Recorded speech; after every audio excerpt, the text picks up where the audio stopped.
tetesan di daun lontar. Sama, air mata yang jatuh di pipi yang gemuk, di pipi yang tirus, di pipi yang keriput. Sama, tapi kenapa sulit sekali menerima warna kulit, bahasa, cara semua sujud.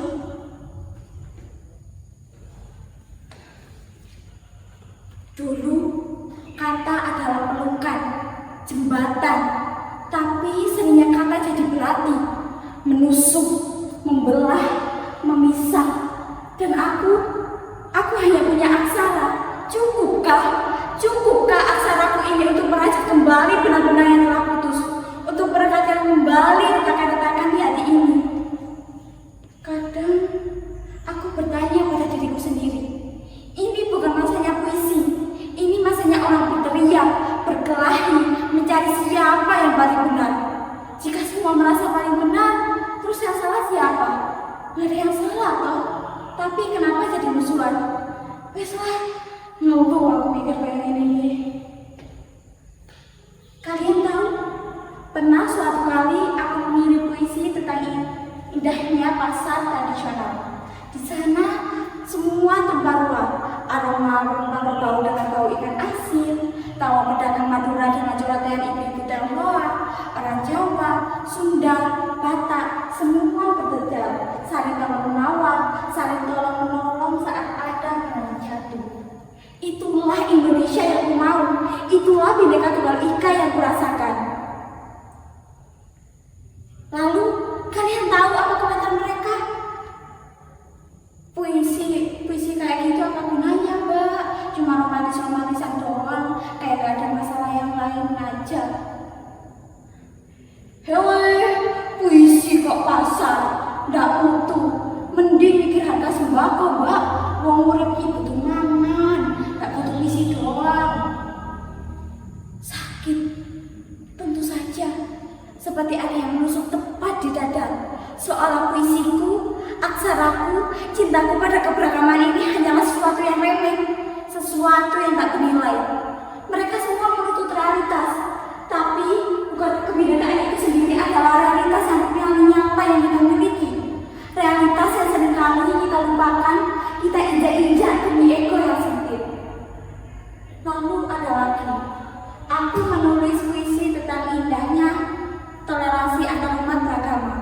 Tentang bagaimana tetanggaku yang muslim dengan senang hati membantu tetangga Kristiani merayakan perayaan Natal, atau bagaimana keluarga di Hindu bergotong royong membersihkan masjid usai sholat Idul Fitri. Hal-hal kecil, sederhana, tapi indah. Kalian tahu apa komentar mereka? Halah, itu cuma dongeng. Di lapangan yang ada cuma sikut-sikutan. Jangan terlalu polos, Mbak. Dunia ini keras. Sampai yang iki lho, Mbak. Kok yo gampang percaya. Ndak ngerti ta, nek saiki akeh wong bermain sana. Wes lah, ngerti dhewe lah. Apakah begitu sulitnya melihat kebaikan? Apakah begitu mudahnya kita termakan provokasi? Seolah-olah kalau aku berbicara tentang indahnya persatuan, aku ini bodoh, aku ini naif. Dan di saat yang sama, mereka menganggap diri mereka realistis karena dunia dipenuhi dengan kebencian. Itu bukan realitas, itu pesimisme yang dibungkus kebencian. Tapi aku punya ingatan, tapi aku punya kenangan yang takkan pernah mereka mundur. Ingatanku tetap sebuah perjalanan ke timur Indonesia, ke sebuah desa kecil di Flores.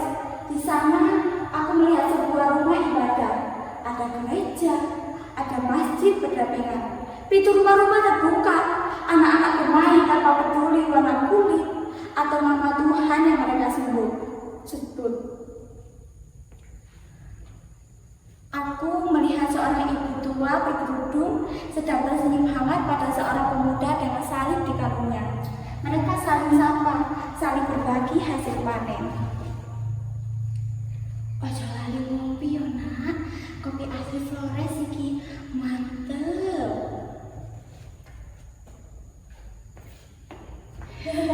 Iya Bu, nanti tak bawakan ubi dari kebun ya. Di sana aku tidak melihat perdebatan tentang siapa yang paling benar. Yang ada hanya suara kecapi, nyanyian, tawa, suara kehidupan yang selaras. Di sana aku melihat rumah, itulah rumah, bukan gedung-gedung tinggi, bukan jalanan macet, bukan media sosial yang penuh caci maki, tapi hati yang lapang yang mau menerima. Dan di sanalah, di tengah kesederhanaan itu, aksaraku menemukan jalannya, seperti ada cahaya kecil yang menuntut jari-jariku untuk menari di atas kertas. Bukan lagi bisikan lagu, tapi nyanyian keyakinan. Aku sadar, bisiku bukan hanya sekedar hiasan. Ia adalah jembatan yang menghubungkan hati yang terpisah dan pemahaman yang terputus. Bukan omong kosong, ini adalah denyut nadi negeri ini. Denyut nadi yang berirama dalam setiap perbedaan, dalam setiap warna yang ada. Dan bisiku adalah jembatan. Ia bukan tembok. Ia adalah cermin yang memantulkan keindahan yang seringkali kita lupakan. Kalian tahu, aku ini penyair. Tugasku bukan menghakimi, tapi merangkai. Tugasku bukan memisah, tapi menyatukan. Dan hari ini, di sini, aku akan membacakan puisiku. Bukan untuk kalian setujui, tapi untuk kalian rasakan, untuk kalian renungkan.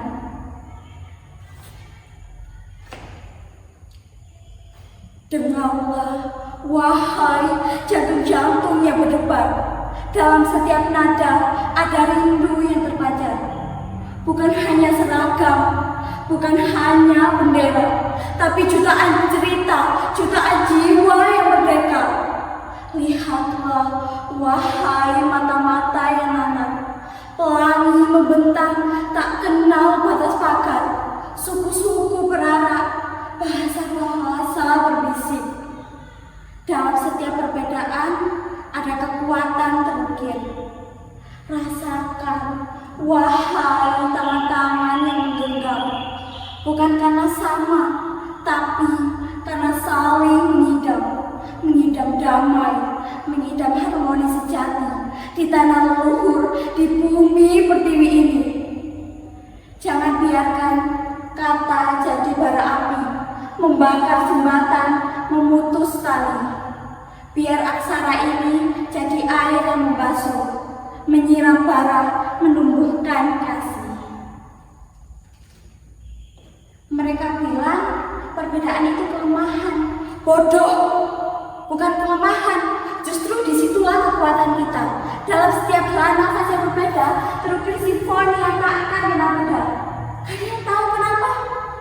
Karena saat semua sama, itu bukan kehidupan, itu barisan tentara. Masa? Yuk karena jadi robot kafe ya? Kayak ngomong, gak bosan mulai bikin. Seni adalah cermin, dan aku ingin cermin ini mematungkan wajah Indonesia yang sejati, wajah yang beragam, yang berdenyut dalam persatuan, bukan wajah yang kusam oleh kebencian, yang pucat karena ketakutan. Akhirnya aku mengerti, aku tidak perlu mengubah dunia dalam semalam. Aku tidak perlu membungkam semua suara sumbang. Tugasku adalah terus menulis, terus menyelamatkan. Pena ini bagiku adalah alat ajaib, karena setiap tinta yang mengalir, setiap aksara yang tertulis adalah doa. Doa untuk perdamaian, doa untuk pengertian, doa untuk kebinekaan yang abadi. Mungkin tidak semua orang akan membaca puisiku, mungkin tidak semua orang akan mengerti. Tapi selama masih ada satu saja hati yang terbentuk, satu saja jiwa yang tersentuh, maka pekerjaanku tidak sia-sia. Mari kita semua menjadi seniman, bukan hanya dengan pena di tangan, tapi dengan hati yang terbuka. Mari kita ciptakan puisi kebinekaan setiap hari. Dalam setiap sapaan, ramah pada tetangga yang berbeda. Dalam setiap senyuman tulus pada orang asing. Dalam setiap tindakan kecil yang menumbuhkan pengertian. Karena kebinekaan itu bukan hanya ada di buku-buku atau di undang-undang,